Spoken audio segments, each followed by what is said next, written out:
Welcome back to our study of Firm Foundations, Creation to Christ. We are now in lesson 27. And if you've been following along, you remember what part of history we're in, what's happening with God's people and this part of history where we're at? Remember in our previous lesson, we left the children of Israel in the wilderness. They had just refused to believe God and go into the land that God was promising them. And so let's get into this lesson and I'll look at a few review questions. Um, when the 12 men returned from spying out the land of Canaan, what report did they give? Remember that Moses chose one man, one leader from every tribe, the 12 tribes of Israel, and they went into the land of Canaan to spy it out, check it out, see what it was like, and they brought back a report. Remember what that report was? Was that the land was fertile. They all said the same thing, but that the cities were protected by strong walls and the land was inhabited by mighty warlike people. And remember, 10 of those gave a bad report. Oh, it's too strong, and people are too strong for us. They're big, and there was giants there, and we can't take that city. Look at us. And 2 of them said, no, God's going to give us this land. Let's go take it. Let's get with the program. Let's go. God's going to give it to us. They all brought back the same report of fertile land and strong people, but 2 of them gave answers in faith in God. That God was going to do what he said he was going to do. 10 wouldn't believe God, and the people followed those 10. Why did the people disbelieve Caleb and Joshua? Remember, those were the 2 that gave an answer according to faith, and the other 10 said, no, we can't. Why did the people disbelieve Caleb and Joshua when they said that God would give Canaan to the Israelites? They didn't believe these guys that were walking by faith in God. It's because they believed the other 10 spies' report. The obstacles were too great to overcome, and they forgot who had promised to give them this land. They thought and reacted and behaved with disbelief, not believing God. By refusing to believe God, what did the Israelites show that they thought of him? This is a super basic. God's calling us to believe him, and when we don't, we're really calling him a liar. He said he would give them the land, and they refused to press on and take what God was going to give them. They were calling him a liar. God said he was going to do something. They wouldn't believe it. That's saying that God's not telling the truth here. What was God's punishment to those Israelites who didn't believe his promise to give them the land? Remember, this was the majority. The majority ruled one way, and the majority were wrong. We can't always follow the majority in our life. And the majority followed their own understanding, their own opinions, and they didn't believe God, and God punished them. He said, they would die in the wilderness. Everybody who was 20 years older at that point in history would die in the wilderness. And they would wander around in the wilderness for another 37 and a half years. 2.5 years to get up to the border of Canaan. And God was going to give it to them when the spies went out. They wouldn't believe. And then they wandered in the desert for another 37 and a half years. 40 years total wandering in the desert. And everybody over 20 died in their wanderings, except for Caleb and Joshua. Those 2 men, because they responded in faith, they responded believing God. God protected them, kept them alive, and they did go into the promised land. They did go into the land of Canaan, the land that God promised to give to the nation of Israel. After the Israelites had wandered in the wilderness for 40 years, they were only supposed to be there 2.5, but because of disbelief, it turned out to be 40. What did they do that caused God to punish them by sending poisonous snakes among them? During their time in the wilderness, toward the end of the 40 years, they did something, and God sent poisonous snakes among them, bit them, and many of them died. It's because they complained against God. They complained against Moses and Aaron, and really they were complaining against God because they complained against God's leaders. And God sent them discipline and a punishment because they wouldn't believe that God was going to take care of them. The way was kind of hard, their travels, but God was going to provide, just like He always had. But they complained and they suffered for it, God's discipline. What did God say that those who were bitten should do to do? Excuse me. What did God say that those who were bitten should do so they wouldn't die from the snake bite? Some have already died, and some hadn't. They were sick. They were being affected by these poisonous snakes. They had to do something so they could recover from that. Look at the bronze snake on the pole. Remember in our last lesson, God instructed Moses what to do for the people to be able to be saved from this snake bite, from this poison, from death. And it was to build a bronze snake and put it on a pole, and all they had to do is look at the snake to be healed. And I'm going to express a little bit of my viewpoint on this. This is a little bit of a ridiculous illustration for people being ridiculous. All God wanted of them was for them to believe Him, to believe that God was telling the truth about His promises and His care for them. They wouldn't direct their thoughts and their attitudes and their requests to God. Instead, they complained. And God just gave them some very simple little thing, a snake on a pole. And it's kind of ridiculous that God had to do something like that to get the people to believe Him. That's all He was after. Believe me. And so God gave instructions, and all the people had to do was look. Well, first they had to believe that what God said was really true. That's what God was going for. They believed God, then they looked, and they were healed. But if they would have said, "Oh, what's going to happen if I look at a snake on a pole?" I don't want to hear that. I'm going to go look for a doctor or do whatever they were going to do. They would have died. God just wanted them to believe Him. And He provided a way for them to be healed by His miraculous power. There was no power in the snake on the pole, no power in Moses. It was from God Himself. What were the Israelites showing by looking at the snake on the pole? Well, obviously, they believed Him. That's what God was going for by this illustration. So we get into this lesson. It's called God Took the Israelites into Canaan. God chose their leaders and their king. So are you ready to fly? In this lesson, we're going to cover quite a few hundreds of years in the history of Israel. And remember, they're in the wilderness, and they've already rejected the land of Canaan. God took them, disciplined them, killed many of them, died off. But God was still going to give them the land because God is dependable. And even though the people over and over again failed to trust God, God's still totally trustworthy, and He still wants to follow through with His promises, and He was going to, and He did. But through all the process, God was calling them to believe Him, to trust Him in the midst of the process. So anyway, the unbelieving Israelites died in the wilderness. Throughout those next 37 and a half years, or throughout the total 40 years of wandering the desert. And so the only people that survived were those who had been 20 years or younger. And Moses was still alive at this moment, and so was Aaron, and Caleb and Joshua. They were also still alive. But everybody else over 20 years from that previous moment died.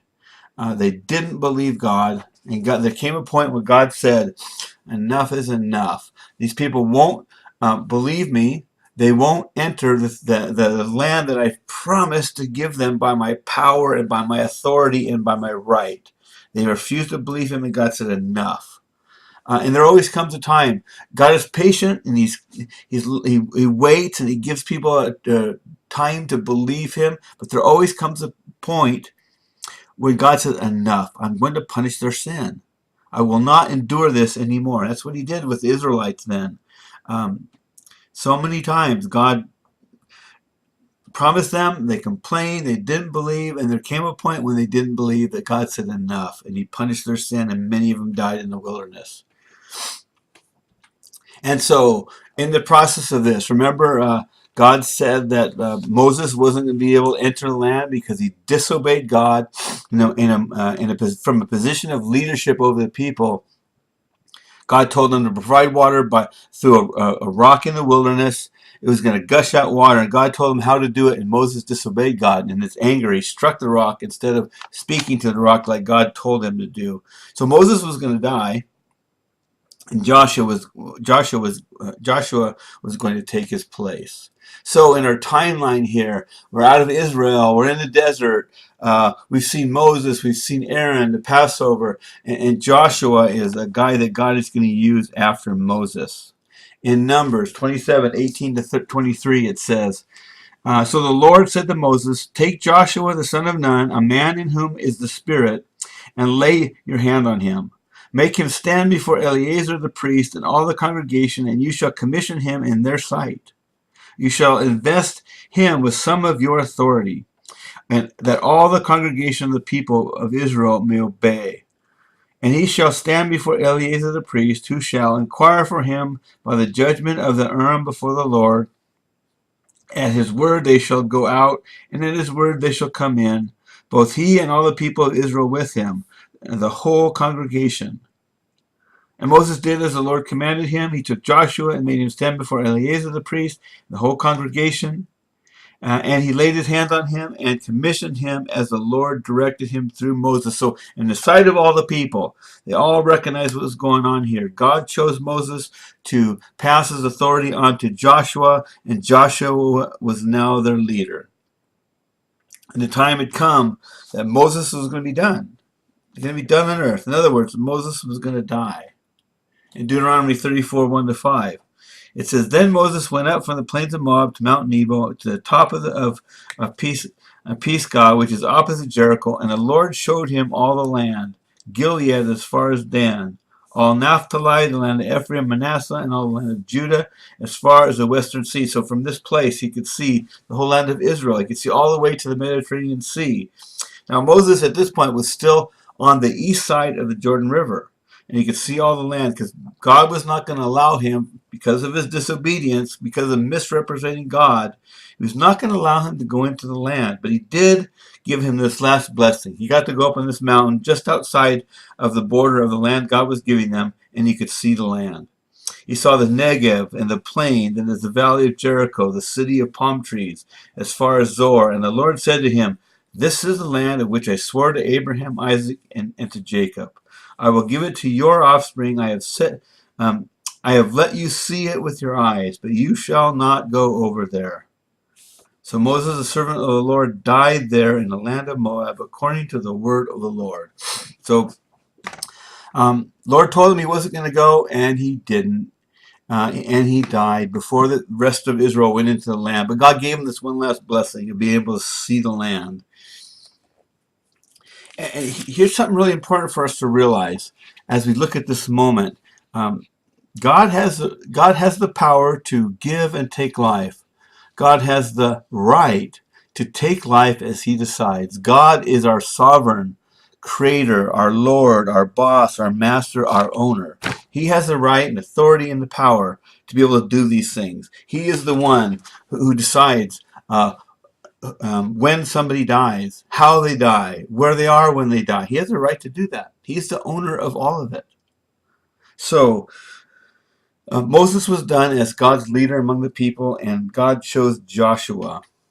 Joshua led the Israelites into Canaan. They went in and they conquered and they dispossessed people. They took over the land. They ran people out. They had war with people. They were to kill the people they had war with. And that sounds kind of extreme when we say it like that, but that's exactly what God was telling them to do. And these people in this land, they were evil. They worshipped false gods.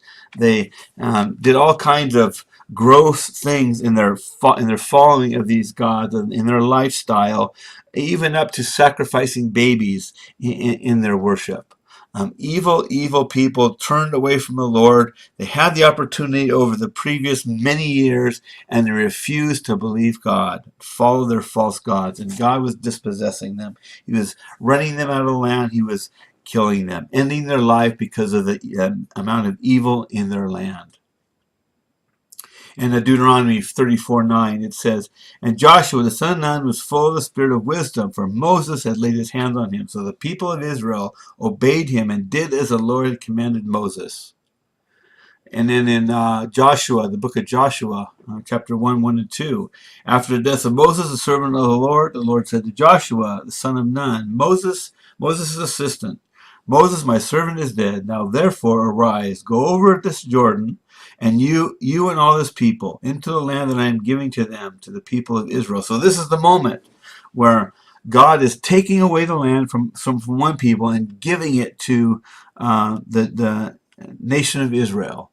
They were going to go in, and that place in world geography was given to this people by God himself. God was the owner, the maker of this land, and God had the right to give it to whoever he wanted. He chose to give it to Israel, and even that place is called Israel today. That's the spot that God chose to give to these people. This is why the nation of Israel exists, because God said so. God's hand was in this. Why do Israel get to have that land and dispossess it? Because God said so. He took them to this land that he promised them.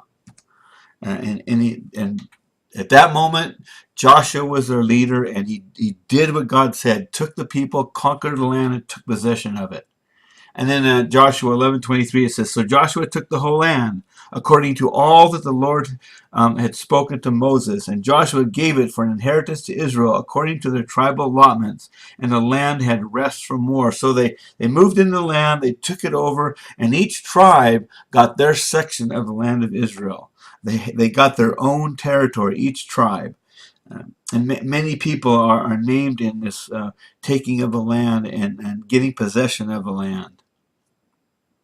So God had fulfilled his promise to his people. The promise he'd given to Abraham and to Isaac and to Jacob. God promised something and he delivered on his promise. And so Joshua was their leader during that time. And toward the end of Joshua's life, it came to a point where Joshua is giving some of his last words to Israel.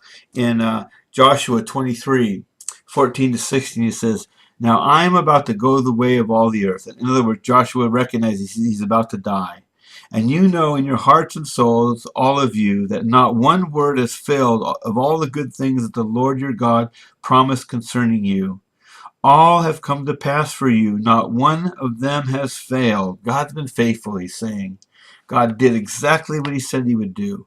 In 23:15, but just as all the good things that the Lord your God promised concerning you have been fulfilled for you, so the Lord will bring upon you all the evil things until he has destroyed you from off the good land that the Lord has given you, if you transgress the covenant of the Lord your God, which he commanded you, and go and serve other gods and bow down to them. If you do that, God's going to destroy you from this land that he's given you. Don't go follow other gods. Then the anger of the Lord will be kindled against you, and you shall perish quickly off the good land that he has given you. In other words, follow the Lord, believe him, obey him. If you do, prosperity. You're going to have riches. You're going to have a good life in this land. If you disobey him, if you follow other gods, if you won't believe God, you're going to suffer for it. So follow the Lord. And so Joshua died, and Israel turned to idolatry after Joshua's death. Oh, are you serious? That's exactly what happened.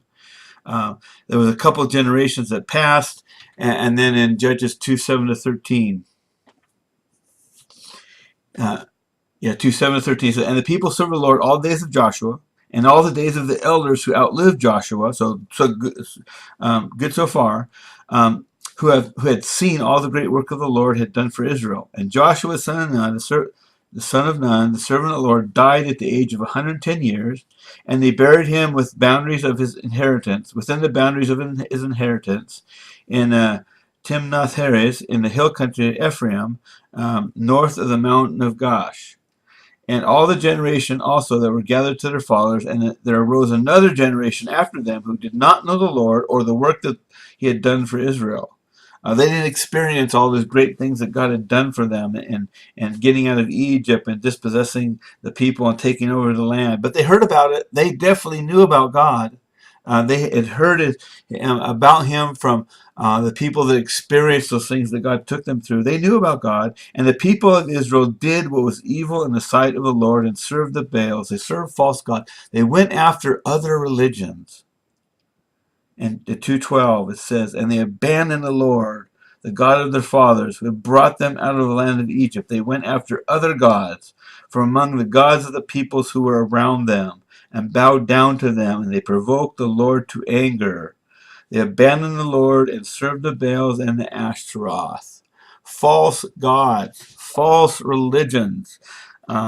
This is what God thinks of other religions, other than a faith that follows God's instructions. False, false.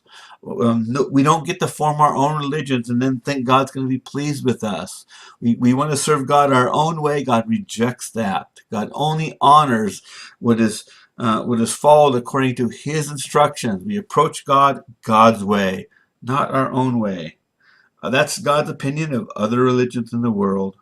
And so we see these other religions here, and we see other nations following these other false gods, and then Israel also following these false gods. And the question really is who really were they worshiping when they turned away from God?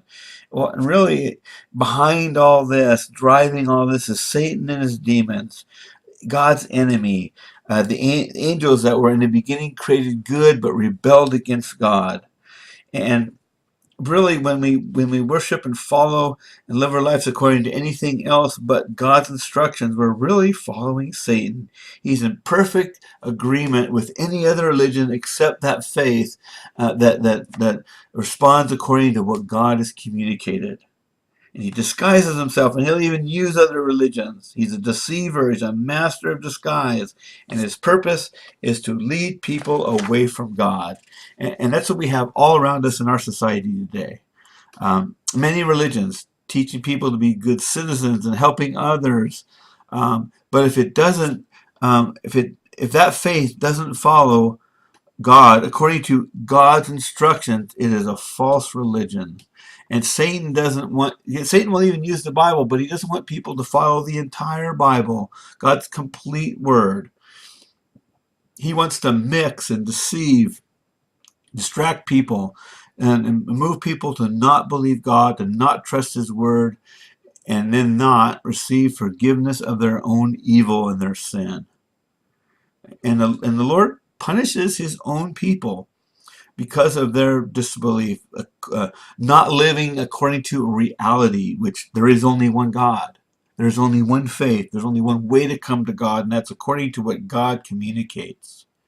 And in Judges 2:14-15, it says, after they turned away, Judges 2:14-15, so the anger of the Lord was kindled against Israel, and he gave them over to plunderers who plundered them, and he sold them into the hand of their surrounding enemies, so they could no longer withstand their enemies. Whenever they marched out, the hand of the Lord was against them for harm, as the Lord had warned, and as the Lord had sworn to them, and they were in terrible distress.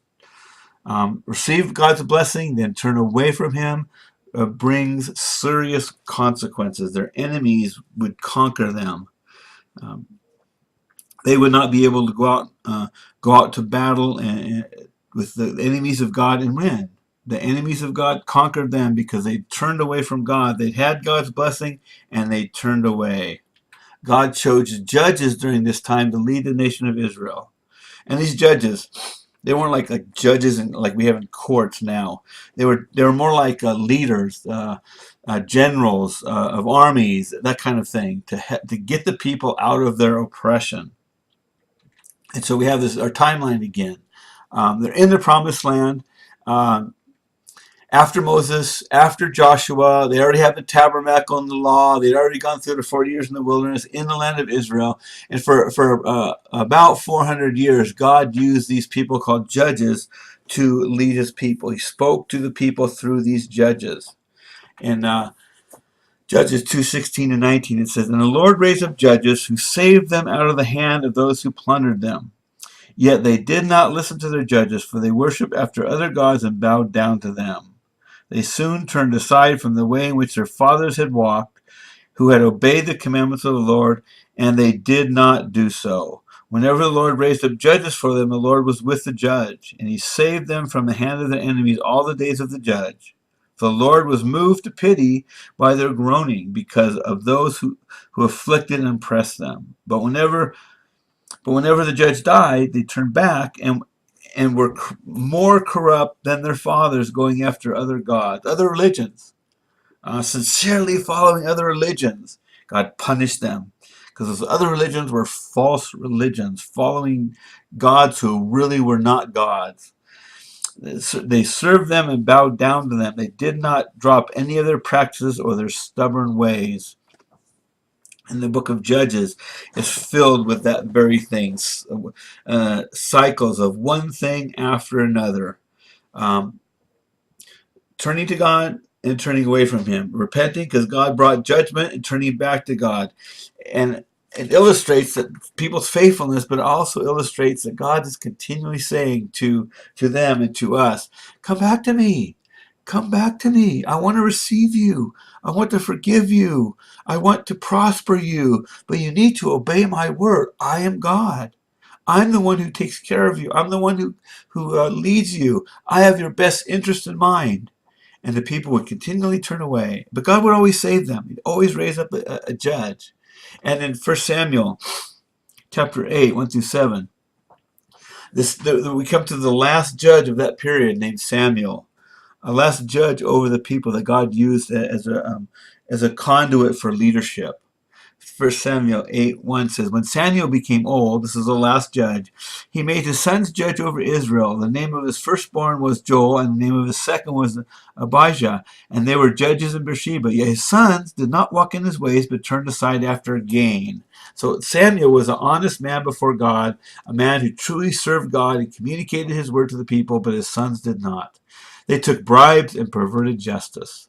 And that's what the judges did. They decided between peoples to give justice and punishment and judgment. Then all the elders of Israel came to Samuel at Ramah and said to him, "Behold, you are old, and your sons do not walk in your ways." Well, they recognized there's a problem here. But then they went to this point. "Now appoint for us a king to judge us like all the nations." At this point, they didn't have any kings. They had these judges, but they weren't kings. They would communicate God's word, and they give them instruction, and they would save them. But they weren't the king. They didn't just always tell the people what to do. And so the people were looking at these other nations, and they said, "We want a king like them." And really what they were doing is they were rejecting God's leadership in their lives. And at this point, God said, "Okay, I'm going to give you what you asked for. You know it's not right, but I'm going to go ahead and give it to you, and you're going to see how it works out." So God appointed Saul to be the first king of the nation of Israel. 1 Samuel 11, 14-15. Then Samuel said to the people, "Come, let us go to Gilgal and there renew the kingdom." So all the peoples went to Gilgal, and there they made King Saul before them, and before the Lord in Gilgal, and they sacrificed peace offerings before the Lord, and there Saul and all the men of Israel rejoiced greatly. So the people wanted this Saul. They wanted a king, and God gave them Saul. Not really God's plan, but God saying, "Okay, that's what you want. That's what you're going to get." Appointed this man named Saul. And so here we go into the period of the kings over Israel. We're through Moses and Aaron and Joshua, and then past judges, hundreds of years later after Moses. And we have this King Saul, the very first king in Israel. And this is the moment where the people of Israel were rejecting God's leadership. So God gave them what they want. And in 1 Samuel 13-14, it says, excuse me, I'm going to fill in a little bit more details here. Saul was king, and Saul would communicate with Samuel. Samuel was also a prophet, and he would receive God's communication from Samuel, this King Saul. And there came a point in Saul's life where he was given instructions by God through Samuel, with detailed instructions of what he was supposed to do. And the king of Israel, disobeyed God's instructions, explicit, clear instructions. He got impatient and he disobeyed God. Then in 1 Samuel 13 to 14, and Samuel said to Saul, "You have done foolishly. You have not kept the command of the Lord your God, which he commanded you.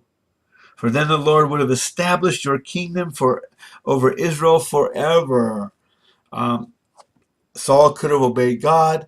His family could have stayed on the throne for generations after Saul, but because this first king, Saul, got clear instruction from God and decided to disobey, God was going to do something. 13:14 says, "But now your kingdom shall not continue. The Lord has sought out a man after his own heart, and the Lord has commanded him to be prince over his people, because you have not kept what the Lord commanded you." So Saul, the first king, gets removed by God himself, and God did it through Samuel the prophet. Then God chose David to be the second king of Israel. So we have the timeline here again. Saul's the first king, David's the second king, but God's putting in a man after God's own heart. And so God chose him out of all of his brothers. For Samuel 16, 1 through 5, it says, the Lord said to Samuel, "How long will you grieve over Saul, since I have rejected him from being king over Israel?" This was like a sad moment for Samuel. He saw that the king had disobeyed God, and God made a decision. Enough. I'm going to remove this man. So, and Samuel grieved. And the Lord says, "Okay, enough of this. I'm gonna choose my king." And he says, "Fill your home with oil and go. I will send you to Jesse the Bethlehemite, for I have provided for myself a king among his sons." And Samuel said, "How can I go? If Saul hears it, he will kill me. He's going to go anoint another king while the first king's still alive. How can I do that? He'll kill me." And the Lord said, "Take a heifer with you and say, I have come to sacrifice to the Lord. And invite Jesse to the sacrifice, and I will show you what you shall do. And you shall anoint for me him whom I declare to you." So among all these sons, God was going to pick someone and let Samuel know who it was going to be. Samuel did what the Lord commanded and came to Bethlehem. The elders of the city came to meet him trembling and said, "Do you come peacefully?" So this is the man of God. This Samuel is the man of God. He had the power of God behind him, so they're kind of scared of him. But Samuel responded, and he said, "Peaceably I have come to sacrifice to the Lord. Consecrate yourselves and come with me to the sacrifice." And he consecrated Jesse and his sons and invited them to the sacrifice. So we're setting up for God choosing the next king over Israel. And then in 16, 11 to 13, then Samuel said to Jesse, "Are all your sons here?" So he's going over the sons, trying to figure out which one the Lord's going to pick. And he said, "There remains yet the youngest, but behold, he is keeping the sheep." So this Jesse brought all his sons except the youngest. He's out there taking care of the sheep. And Samuel said to him, Jesse, "Send and get him, for we will not sit down till he comes here." And he sent and brought him in. Now he was ruddy and had beautiful eyes and was handsome. And the Lord said, "Arise, anoint him, for this is he." This is the one God's chosen to be the next king over Israel. Then Samuel took the horn of oil and appointed him in the midst of his brothers. And the Spirit of the Lord rushed upon David from that day forward. And Samuel rose up and went to Ramah. So God had chosen the next king, not of a line of Saul. And when God chose this man, David, the man after God's own heart, it says that the Spirit of God rushed upon him from that day forward. So the Spirit of God never left David. And that never happened up to this point in the Old Testament. The ministry and the work of the Spirit of God in the Old Testament was different than it is today. David is the only one in the Old Testament where it said that the Spirit came on him for all of his life from this point on. The people, the believers of the Old Testament didn't have the Spirit of God indwelling them all the days of their life like we do now. David's the only one. For anyone else, the Spirit came upon people and he left them. Came upon them, gave them the ability to accomplish something, to protect Israel from their enemies, to communicate some great thing. He came and he left. He came and he left. Not with David. David was the man after God's own heart, and the Spirit stayed with him. Then it said for 2 Samuel 5, 1 through 4. Then all the tribes of Israel came to David at Hebron and said, Behold, we are your bone and flesh. In times past, when Saul was king over us, it was you who led out and brought in Israel. So David and Saul were alive at the same time. David was anointed king while Saul was actually still in the place of being king. And then Saul dies in battle, and David comes up, and the people recognize him. And then continue on in 5:2. And the Lord said to you, You shall be shepherd of my people Israel, and you shall be prince over Israel. So all the elders of Israel came to the king at Hebron, and King David made a covenant with them at Hebron before the Lord, and they anointed David king over Israel. David was 33 years old when he began to reign, and he reigned for 40 years. So there's David's start of his life as a king. And this David, he was different than Saul. David believed God and he wanted to obey him in everything. David, like all of us, though, he was born a sinner, separated from God, but he acknowledged his sin. He trusted God's mercy and his forgiveness. And he believed God. He brought sacrifices to God to demonstrate to God that he recognized his sin. He brought what God required. The consequences of sin is death. God allowed for animal sacrifices to be the death for the sinner for a period of time. Again, it wasn't the complete payment for sin, but that was how people were supposed to approach God. And that's how David approached God. And David also spoke for God. God spoke through him to the people. And as king of Israel, David built himself a beautiful palace, a really nice place to live. And so David is in his house, looking at his own house and looking at the tabernacle, the God's house, if we could say it that way. And he was looking at the two and thinking, hey, I live in this palace and I want to build something magnificent for God. I want to build him a permanent building, and I want to build it to be an incredible, beautiful place that could be God's house. So David decided to build that building. And so we come to the point in history where David is going to build this other building to replace the portable tabernacle. Remember, the tabernacle was made out of animal skins, kind of like a tent. And David saw that and he wanted to build something incredible for God's presence to be displayed. And he did this. This was going to be done in Jerusalem, in the capital of Israel. Actually, the same city that's the capital of Israel now, in Jerusalem. And that's really awesome about the Bible, because the places it talks about are real places that we can find and go to and visit. Real places. Jerusalem is still a city today, and there's still remnants of ancient Jerusalem in that place. So in 2 Samuel 7, 1 through 3, it says, Now when the king lived in his house, and the Lord had given him rest from all the surroundings, the king said to Nathan the prophet, The king said to Nathan the prophet, See now, I dwell in a house of cedar, but the ark of God dwells in a tent. And Nathan said to the king, Go and do all that's in your heart, for the Lord is with you. So God's in this desire of David to build this special building that would be permanent and awesome.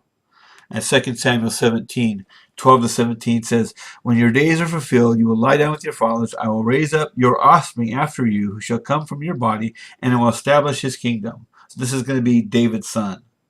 And he shall build my house for my name, and I will establish his throne.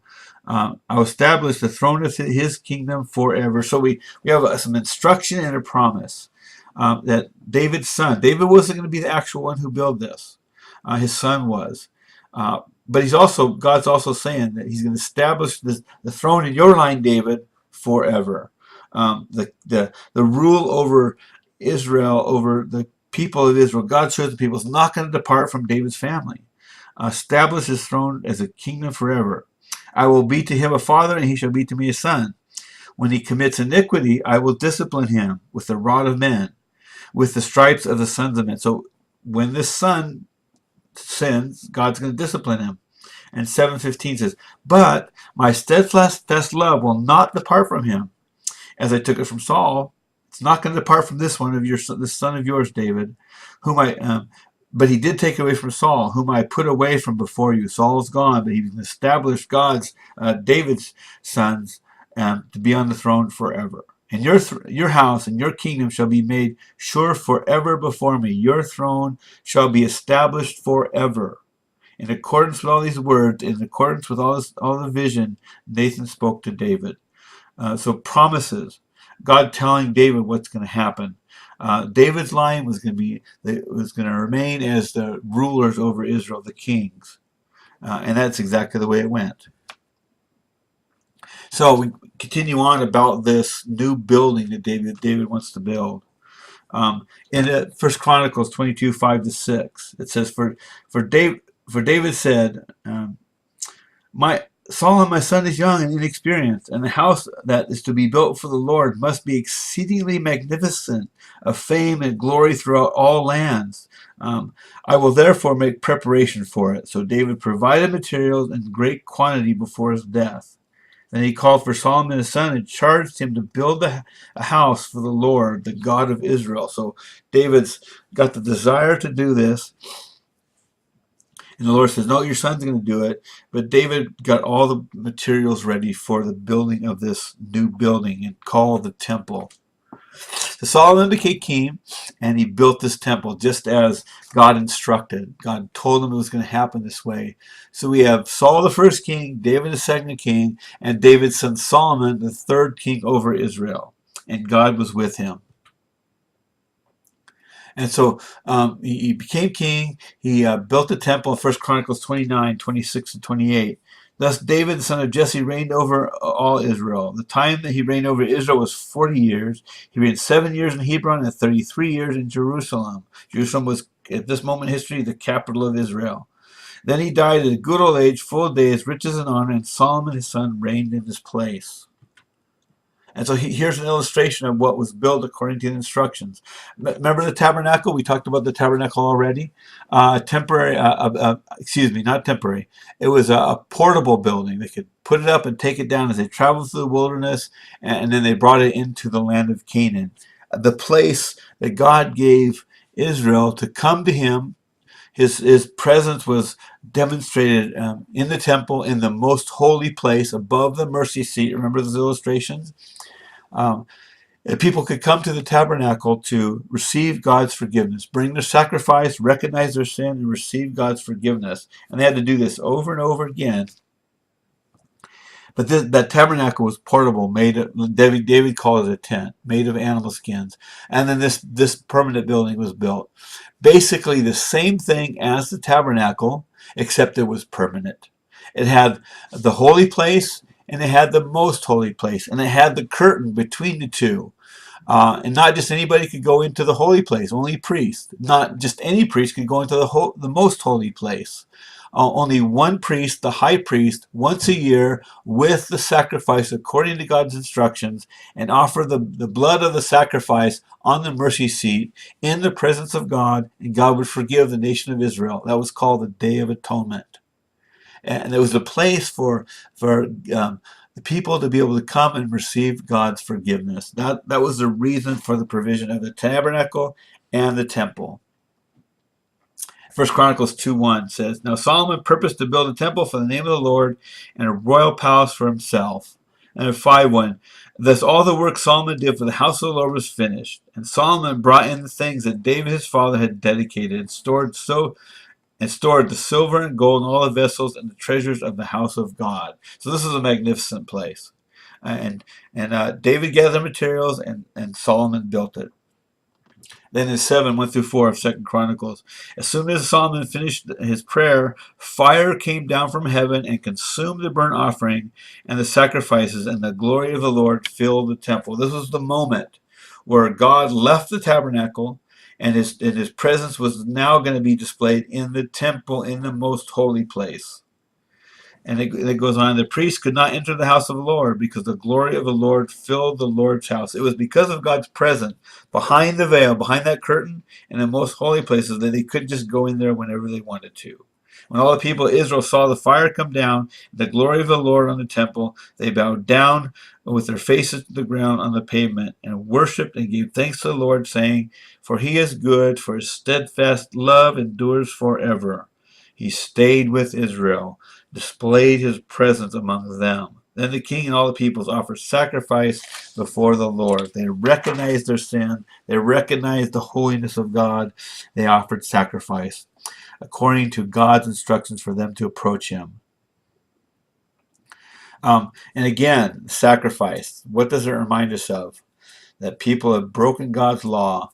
God's perfect, and he cannot accept the sinner unless payment be made for the sin. And for that time, a temporary payment was made of a blood offering, of a death of an animal, a substitutionary death, because the punishment for sin is death. And that death of an animal, it could never pay for the sins, but God allowed it for a temporary amount of time. But it was a looking forward to this promised deliverer that was going to come, as God promised in Genesis, and then also to Abraham, that blessing of all the nations, and that one who would conquer Satan's strength and power when he brought in death and sin to the world. That one that was coming that would destroy Satan. That was the temple was that temporary place to receive that sacrifice and people to receive God's forgiveness. And through the years, many kings ruled over Israel after Solomon died.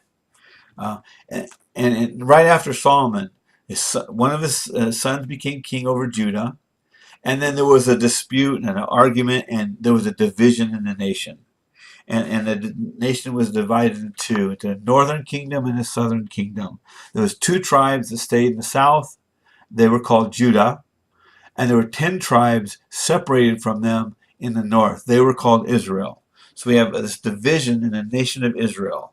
Not according to God's design, but people didn't want to submit to God's center of governing, and they made a separation. There was 2 different kingdoms, all still Israel, all part of the 12 tribes. Then in Judah, over the following years, there were 20 kings, and let's look at this little chart here. 20 kings in Judah, some were righteous, some were unrighteous. Some followed the Lord, some rebelled against the Lord. In Israel, in the northern kingdom, there are 20 kings also during the various coming years. But they were all evil. They all turned away from God. None of them followed God. And all of this is because people won't believe God. They won't follow him. They turn away from him. They follow false gods. They live according to what is not actual reality. Calling something God, but it's not. Not a creator, not a provider, can't do miracles. Basically, it's just following other religions other than what God's instructed for us. That's what's happening in this time in the nation of Israel. And then we're going to see in our next lesson what happened to the kings, to these 2 divided nations, and because God comes again to a point in their lives where he says enough is enough, and he's going to cause serious consequences for them. We're going to see that in our next lesson, and we're going to see the consequences of people who claim to be God's people, what happens to them when they foolishly reject God as their sole ruler. That's going to result in heartache, and we're going to see that in our next lesson. So for now, we finish this study. We leave the nation of Israel in this period of the kings. Most of the kings between the 2 division of the 2 sides not following God. There were some kings that were righteous. Some did follow God and believe him, but most of them between the 40 did not follow God. And so we'll get into the consequences of that period of time in our next lesson.